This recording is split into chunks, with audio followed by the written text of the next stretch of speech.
Улсын хурлын дарга эрхэм гишүүдээ Улсын хурлын гишүүн Хэ Тэмүүжин нарын 11 гишүүн 2025 оны 6 дугаар сарын 10-ны өдөр улсын хурл өргөн мэдүүлсэн Монгол Улсын хурлын тухай хуульд нэмэлт өөрчлөлт оруулах тухай хуулийн төсөл болон хамт өргөн мэдүүлсэн хуулийн төслүүдийг үзэл баримтлалын хүрээнд хэлэлцэх асуудлыг төрийн байгуулалтын байнгын ороо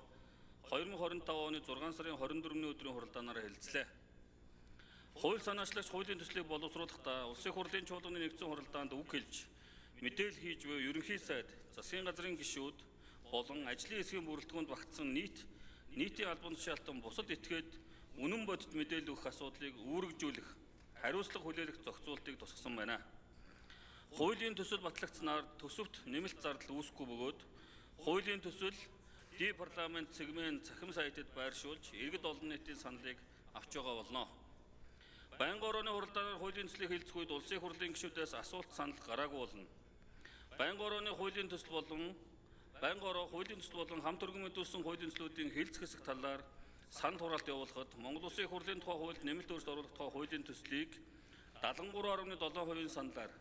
хамт өргөн мэдүүлсэн Монгол Улсын хурлын чуулганы хуралдааны дэгийн тухай хуульд нэмэлт өөрчлөлт оруулах тухай хуулийн төслийг 73.7% саналаар төрийн албаны тухай хуульд нэмэлт өөрчлөлт оруулах тухай хуулийн төслийг 73.7% саналаар үзэл баримтлалын хүрээнд хэлэлцэх хэсэг асуудлыг дэмжиж чуулганы нэгдсэн хуралдаанаар хэлэлцүүлэх нь зүйтэй гэж үзсэн болно. Улсын хурлын эрхэм гишүүдээ Монгол Улсын хурлын тухай хуульд нэмэлт өөрчлөлт оруулах тухай хуулийн төсөл болон хамт өргөн мэдүүлсэн Монгол Улсын хурлын чуулганы хуралдааны дэгийн тухай хуульд өөрчлөлт оруулах тухай төрийн албаны тухай хуульд нэмэлт оруулах тухай хуулийн төслүүдийг хэлэлцэх хэсэг талаарх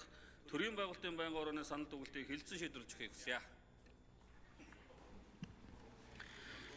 За улсын хурлын гишүүд хууль санаачлагчийн илтгэл болон байнгын орооны санал дүгнэлттэй